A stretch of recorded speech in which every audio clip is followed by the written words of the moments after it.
Contigo América y México Legendario presentan Teatristas Independientes. Un programa radiofónico que fortalece el desarrollo cultural entre las comunidades teatrales y la ciudadanía. William Sayago e invitados reflexionarán sobre el desarrollo del teatro independiente como parte de una reconstrucción social y sobre las diversas problemáticas expuestas por dramaturgos y compañías teatrales de México y América Latina. Teatristas Independientes con William Sayago.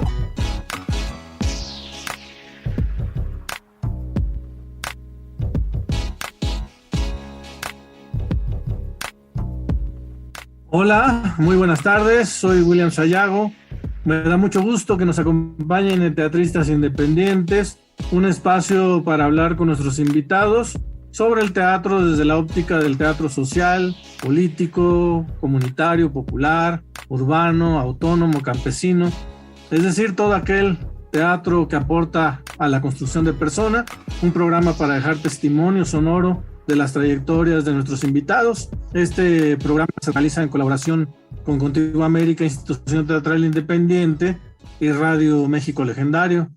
Hoy vamos a continuar esta entrevista con el compañero actor, director de escena, docente y locutor, Isaac Pérez Calzada. Nuevamente, seas bienvenido, Isaac. No, pues muchísimas gracias y pues qué gusto seguir platicando contigo porque además se platica sabroso. Ya hemos hablado de tu trayectoria, de cómo ingresaste a esta cuestión del teatro, de tus otras aristas en las que te desenvuelves. Hemos tocado un poco acerca de la docencia. ¿Qué piensas de nuestro sistema de becas? Por cierto, coincidimos como jurados en un programa en Puebla, en un PECDA. ¿Hay equidad? ¿Estás de acuerdo con los procesos de selección? Pues eso siempre ha sido un tema de discusión y da como para 3 programas, ¿no? Porque ahí habrá pues distintas miradas. Obviamente siempre el que no obtiene un apoyo pues tendrá la sensación de que hay un favoritismo para con otras personas, otros proyectos, para quienes son beneficiarios cada año, pues obviamente la mirada es, no, pues claro que el Estado te ayuda a consolidarte como artista. Para quienes son jurados, pues bueno, pues siempre tratarán de mantenerse incólumes, ¿no? Frente a cualquier descalificación que pudiera haber. Creo que el grave problema es que se siguen viendo y a lo mejor lo digo con temor a ser simplista, ¿no? Porque es un asunto que tiene distintas aristas, que tiene su propia complejidad y bueno, de entre las cosas positivas que puede tener un sistema de becas es que sí puede ser un espacio para la consolidación, para la promoción, para la divulgación de algunos discursos que a lo mejor no podrían suceder fuera de la ayuda estatal, ¿no? De una inversión, digamos, sin retorno, en donde pues, el Estado no espera que haya un retorno económico a partir de eso, una suerte de crédito a fondo perdido. Y es cierto que hay algunos proyectos que no podrían sostenerse de otra manera. La complejidad viene cuando se convierte en la única manera de producir, cuando el sistema de becas es la única manera para subsistir o cuando el sistema de becas es el único modo que te permite una legitimación en lo que haces. Ahí es en donde empieza la perversión de algo que de naturaleza pues podría ser bastante positivo, bastante eficaz, ¿no? Bastante, pues de bastante ayuda para la comunidad, porque las becas nunca van a ser suficientes para la cantidad de artistas que existen. Nunca va a ser lo suficiente y además pues la mirada sigue estando centralizada, es decir, pues se sigue tomando en cuenta quienes están en el foco, ¿no? En el foco del encuadre, ¿no? Y eso pues también a lo mejor es por naturaleza, ¿no? Pues de pronto dices, pues esta persona es, pues de algún modo es una garantía porque ya incluso ha sido apoyado y sus resultados son positivos y en cambio este proyecto no estoy muy seguro, etcétera, etcétera. Eso puede ser, pero cuando se empieza a ver como una manera, un mecanismo de subsistencia, entonces ahí hay un problema, porque entonces tendríamos que empezar a preguntarnos, bueno, a ver, ¿y qué modelos de producción existentes están fallando para que tengamos que ver un estímulo, que además es eso, una beca es un estímulo? No es un mecanismo de subsistencia. ¿Qué está fallando ahí cuando tenemos que voltear hacia los estímulos como única vía para la supervivencia? Entonces, ahí es en donde tendríamos que llevar la discusión hacia otro lugar. Ahora, ¿qué han sido mecanismos que en su momento han sido pervertidos, o sea, en su sentido original, pues a eso me refiero, y que de pronto pues siempre hay alguien que está buscando cómo hacer trampa y de todos modos salir beneficiario, y siempre hay alguien que pues, dice, bueno, pues en el fondo sí tengo que ayudar a mi compa, porque si no luego entonces, ¿qué van a decir de mí? O en el fondo siempre hay alguien que está buscando la manera, ¿no? Pues bueno, pues eso sí, eso pues es un recordatorio de que el simple hecho de ser artistas pues no nos exime de caer en errores de ética y de profesionalismo, que eso también a veces pues pecamos de eso, ¿no? De decir, no, pues somos artistas, pues no, siempre nos vamos a conducir con ética. Bueno, pues eso se parece mucho al discurso de un político que dice que por el simple hecho de estar en un lugar u otro ya es diferente. Y entonces, y sabemos que eso no es así, ¿no? Que no es tan así, que más bien lo que hacia donde tenemos que apuntar es hacia cómo hacemos las cosas. Me parece peligroso cuando un sistema de estímulos y de apoyo a la creación se convierte en espacio de legitimación. Ahí me parece muy peligroso. O sea, es decir, si no has sido becario, entonces quiere decir que tu discurso o no es necesario, o no es importante, o no es válido. Ahí entonces utilizar esos estímulos como un mecanismo para legitimar a un artista y colocarlo en determinado lugar, eso sí me parece sumamente delicado, y eso es algo que tendría que empezar a dejar de suceder. Lo mismo con ciertos recintos, ¿no? Oye, pues si produces en tal lugar, entonces quiere decir que si eres bueno, híjole, pues ahí utilizar ese tipo de discursos para legitimar o deslegitimar el trabajo de alguien, me parece que ahí sí, eso sí sería peligroso, porque pues empezamos a jugarle otra vez a las estructuras sistémicas, ¿no? Y entonces ahí ya nos metemos en un terreno peligroso para nosotros mismos y nosotras mismas como creadores, ¿no? Le estamos haciendo el juego a alguien más. Entonces eso no nos funciona. Quizá sí, yo siempre he pensado que es un sistema que debe estar sujeto a revisión, que debe estar sujeto a escrutinio, pues que sí tenemos que empezar a pensar, porque siempre lo decimos, ¿no? No, pues se tiene que mirar de otra manera y hacer de otra manera, sí, pero ¿cuál? Y entonces de pronto nos enfrascamos en una discusión sobre si eso debe existir o no, cuando en realidad es, bueno, fíjate, ¿por qué tuvo que existir? O sea, tuvo que existir porque los mecanismos de producción no permiten que alguien viva dignamente de su trabajo. Más bien es cómo estamos produciendo y con quién tenemos que generar alianzas para que independientemente del tipo de discurso que tú hagas, se pueda hacer con lo que se tiene que hacer, porque pues no hay nada más lamentable que decir, híjole, pues mi proyecto necesitaba $1,000,000, pero pues tal apoyo solo de 100,000, entonces pues voy a hacer lo mismo con 100,000. Ahí estamos minando nuestro discurso de una manera impresionante y eso nos tendría que preocupar. ¿Cómo piensas que lo está haciendo la Administración de la Cultura actual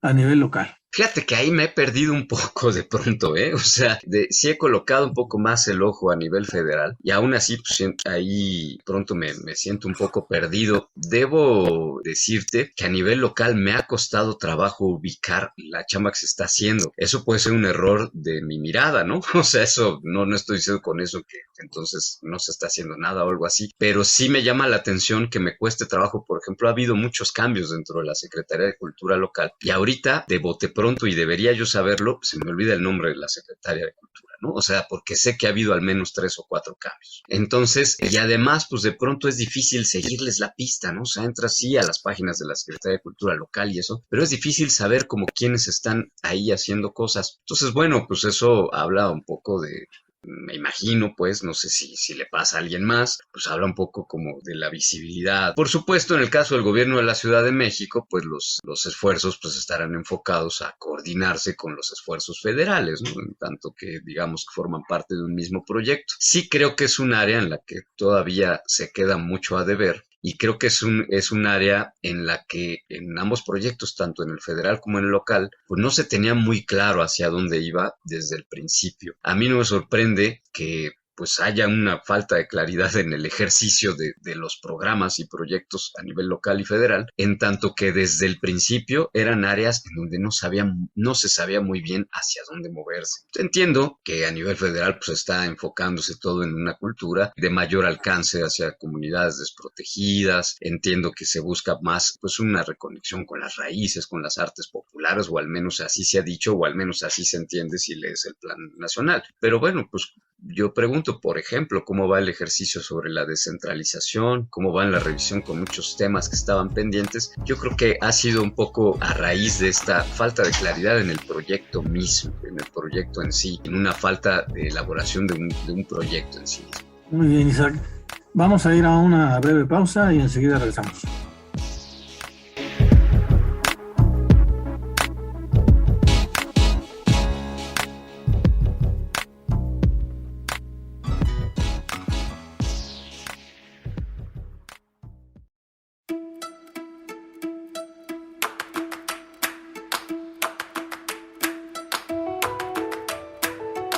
México legendario. La puerta a la cultura. Escúchanos por www.mexicolegendario.com.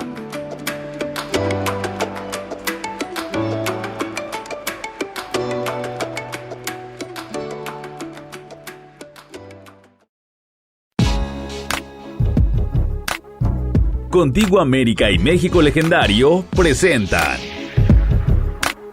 Teatristas Independientes. Un programa radiofónico que fortalece el desarrollo cultural entre las comunidades teatrales y la ciudadanía. William Sayago e invitados reflexionarán sobre el desarrollo del teatro independiente como parte de una reconstrucción social y sobre las diversas problemáticas expuestas por dramaturgos y compañías teatrales de México y América Latina. Teatristas Independientes con William Sayago.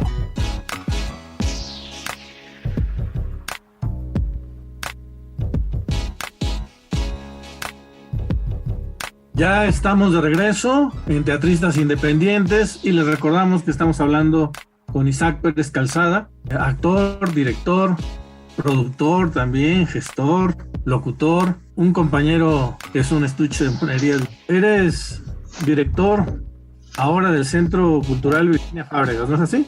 Así es, así es. ¿En qué temas tendrían que poner énfasis las instancias educativas de nuestro ámbito? Aparte de la formación artística, pienso, por ejemplo, ¿qué lugar le debemos de dar a los temas de ética, de lo que tú nos hablaste hace un momento, de género, de violencia, de inclusión, para los alumnos de este siglo, para ser escuelas con maestros de este siglo? ¿Cómo formamos a esos compañeros que serán parte de esta comunidad con conciencia social, con ética y con buenas prácticas en los procesos creativos?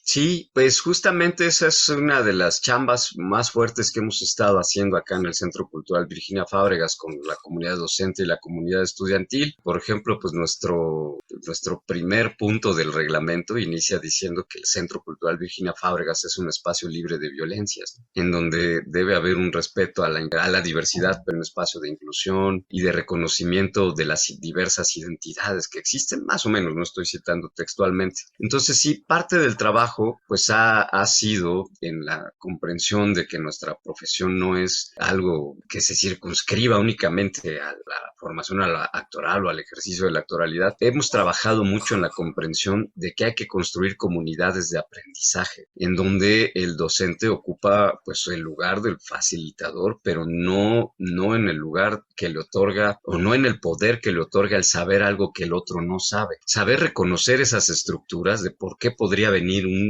clima de violencia o de imposición por parte de un docente, pues es parte también de la chamba que hay que hacer, porque pues muchas veces ejercemos esta violencia docente porque no comprendemos cómo ha sido la estructura sistémica, ¿no? Y una vez que lo comprendemos decimos, bueno, pues yo estoy aquí para transmitir un conocimiento en todo caso, pero sobre todo para que el estudiante sea capaz de generar su propio conocimiento en una comunidad de aprendizaje, independientemente de la postura que yo tenga como docente con respecto a cómo debe suceder cierta cosa e independientemente de mi libertad de cátedra. Debo saber que quien genera el conocimiento pues es el estudiante a partir de las herramientas que puedo estarle brindando, y eso más bien me coloca en un lugar, pero no en un lugar superior, ¿no? Y eso es importante de reconocer. O sea, sí, el lugar que ocupo aquí, pues sí, puedo ejercer una autoridad, hay una autoridad, hay un camino, digamos que yo coloco el mapa, coloco el camino incluso, coloco las herramientas para transitarlos, pero eso no es un lugar superior, eso es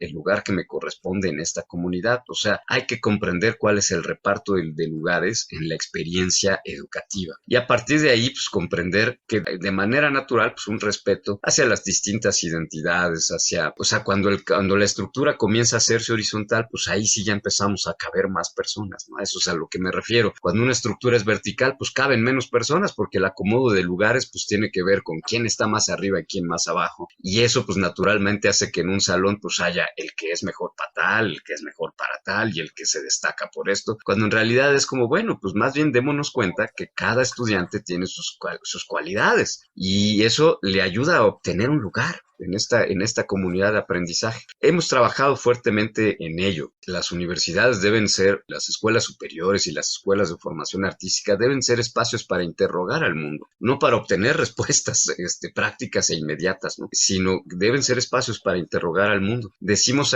aquí, por ejemplo, en Fábregas, que pues es un espacio de formación integral, no porque sepas un poco de todo, sino porque debes ser capaz de integrar los aspectos de la cultura y de la realidad a favor del ejercicio de tu profesión, y eso pues te obliga a tener una mirada crítica, es decir, una mirada que interroga al mundo, no una mirada criticona, sino una mirada que interroga al mundo y a la realidad. Y en la medida en que seamos capaces de hacer eso y llevar esa interrogación al salón de clases, entonces empezamos a generar pues preguntas e inquietudes. Un esfuerzo, por ejemplo, que hemos hecho en la carrera de teatro musical para empezar a llevar eso a una realidad, pues es que los estudiantes, amén de que conozcan un material venido pues, de los grandes musicales, por ejemplo, y eso, que sí debe conocerse, que debe formar parte de un repertorio, pues hemos empezado a procurar que ellas y ellos escriban sus propias historias, por ejemplo, y entonces pues eso naturalmente va a traer pues que se empiecen a tener otras narrativas, ¿no? Que no sean nada más la narrativa aprendida de un modelo de producción, sino que se empiecen a contar las historias desde un lugar diferente y de un modo diferente. Entonces, no es tarea fácil, evidentemente, porque eso implica pues un ejercicio también crítico para con nuestros propios modos de enseñanza. Entonces, sí ha sido una chamba muy interesante, muy fuerte, pero que yo observo que de pronto trae un gran alivio. O sea, también entre estudiantes y docentes, así como, pues aquí estamos seguros, ¿no? O sea, no es el terror de llegar a clase y decir, híjole, ahorita me van a dar con la vara, ¿no? O sea, sin perder, evidentemente, pues la exigencia y el rigor, porque sí, hay que ser disciplinados para hacer esto, o sea, eso no es un permiso para ser excesivamente hippies, ¿no? Sino, sí, pues, mantener la disciplina, pero comprender cuál es el lugar que ocupamos y a partir de ahí generar una comunidad de aprendizaje. Lograr esta horizontalidad de la que hablas, lograr esta nueva conciencia, pero además que la misma escuela sea consciente de que estos aprendizajes indudablemente van a permear en los procesos creativos, que también serán procesos seguros, ¿no? Como lo estás planteando en este momento. Bien interesante, qué bueno y muchas felicidades por este trabajo. Muchas gracias. Tenemos una gran carga en la herencia, ¿verdad? Que es difícil, pero qué bueno que ya que estén trabajando ustedes en ese ámbito.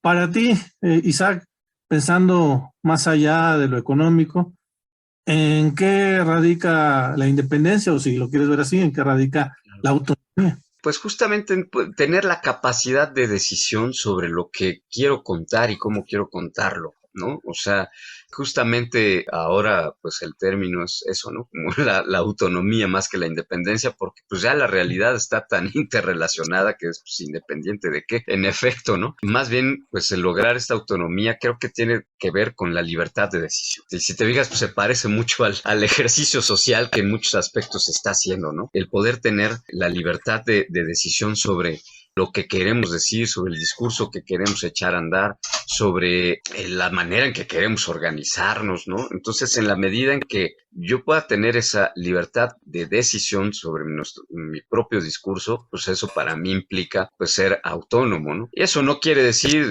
pues que de pronto no pueda trabajar en colaboración con el Estado, que pueda trabajar en colaboración con un modelo de producción mayoritario, ¿no?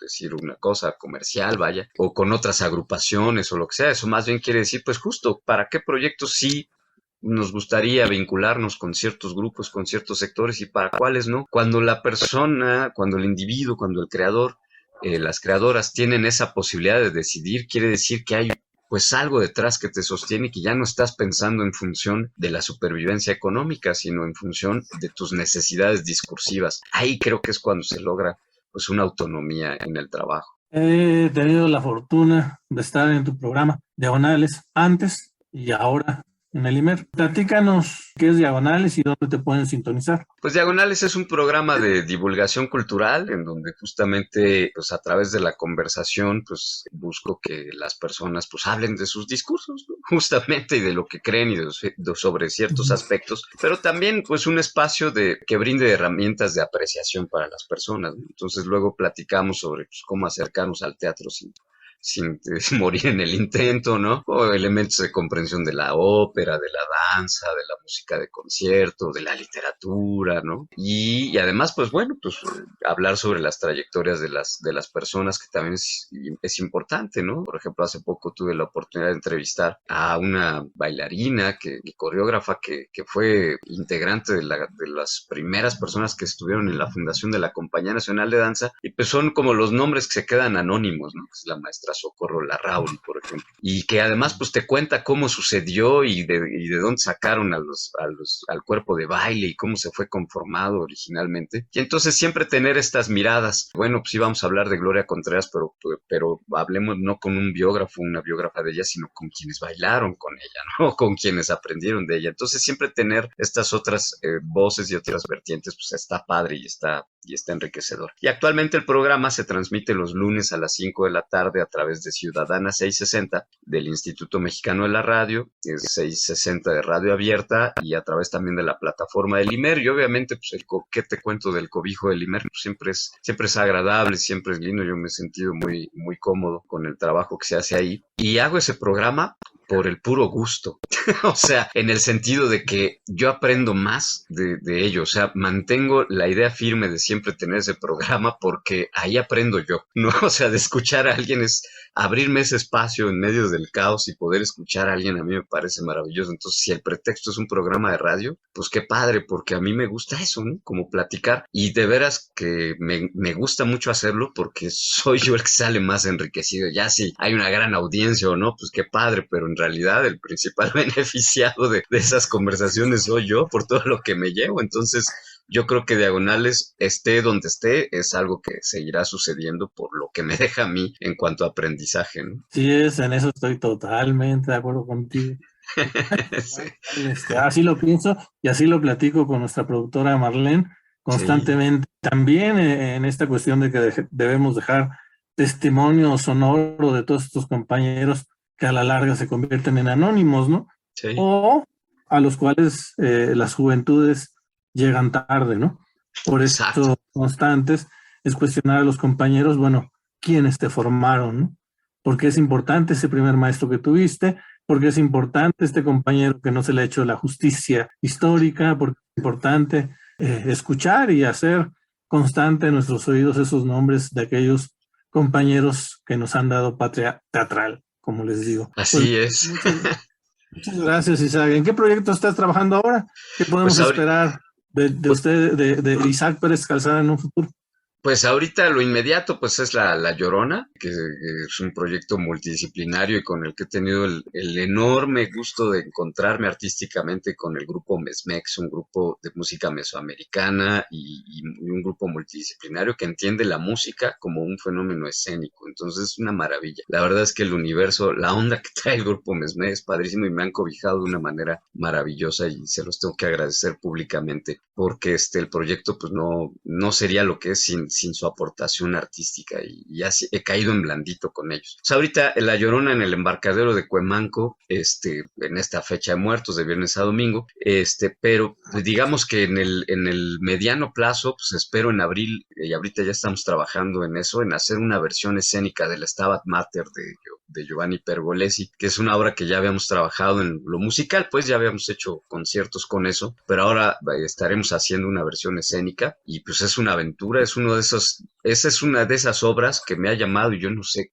por qué, ¿no? O sea, que de pronto digo, híjole, no sé, pero siempre aparece, entonces hay que hacerle caso, ¿no? Entonces voy a dejar que me conduzca y a ver qué ocurre, pero vamos a hacer una versión escénica y esperemos que eso ocurra hacia abril del próximo año y ahorita pues de bote pronto eso es lo que recuerdo. Por ahí hay un proyecto de hacer algo en torno a algunas figuras revolucionarias, pero eso todavía está en el tintero, lo otro ya está sucediendo de manera un poco más concreta. ¿Cómo te visualizas en un futuro no tan cercano, no tan a mediano plazo, a lejano plazo. Fíjate que siempre me ha costado trabajo colocar mi mirada lejos. No sé si por temor a decir chin y si no me sale luego, luego ¿qué me va a pasar, ¿no? Pero pues yo espero tener un momento. He tenido digamos, una labor prioritariamente académica en los últimos años, pero espero tener un poquito más de tiempo para escribir, pues, de hacer algunas cosas justo en torno a Jesús González Dávila, pero ya desde la escritura y desde una reflexión, sí académica, pero no en las aulas, pues, ¿no? Sino traducido en ensayos de artículos, y que eso es algo que creo que hace falta en torno a la figura de la dramaturgia de González Dávila y de algunos dramaturgos de los años 90, ¿no? Como Rascón Banda y Oscar Liera, que digamos que ahí los ubico como a los tres, pero también me gustaría tener tiempo para hacer un poco más de música. Hace rato que no he hecho música y sí, pues más bien, si te fijas en esto que estoy diciendo, es que ojalá tenga el tiempo de reconectarme con la creación, que eso es lo que me gustaría retomar ese camino con un poco mayor de énfasis, porque he seguido creando, pero bueno, la pandemia y etcétera, etcétera, ¿no? Pero sí he seguido creando, pero creo que la carga ha sido más hacia las aulas y quizá pues, en un mediano plazo, pues ojalá pueda más bien llevar la carga otra vez hacia la creación escénica. Estamos llegando al final de esta entrevista, no sin antes pedirte que nos regales para concluir un comentario de cierre de algo que creas que haya quedado pendiente o simplemente despedirte. Claro. No, pues agradecerte profundamente, Williams, muchísimas gracias, Marlene, la producción, gracias por este esfuerzo, que la verdad pues es un privilegio poder sentarnos a platicar en un entorno en donde el mundo gira a una velocidad tan grande y a la velocidad de un tweet y de un TikTok, que sentarnos a platicar pues, siempre se agradece. Pues nada, pues que no perdamos esta capacidad de asombro frente al conocimiento de otra persona, que termina siendo nuestro reflejo también. Muchas gracias, Isaac Pérez Calzada, por darte el tiempo para esta entrevista. Fue muy interesante platicar contigo, como siempre. Te reitero mi admiración por lo que haces por el programa de radio y mi respeto como compañero teatrista. En fin, muchas gracias, Isaac. No, al contrario, igual todo para ti. Gracias. Gracias a Radio México Legendario y a Contigo América, a nuestros productores Marlene López y Mario de la Fuente. Nos escuchamos la próxima semana, el jueves a las 19 horas, para seguir hablando con teatristas independientes.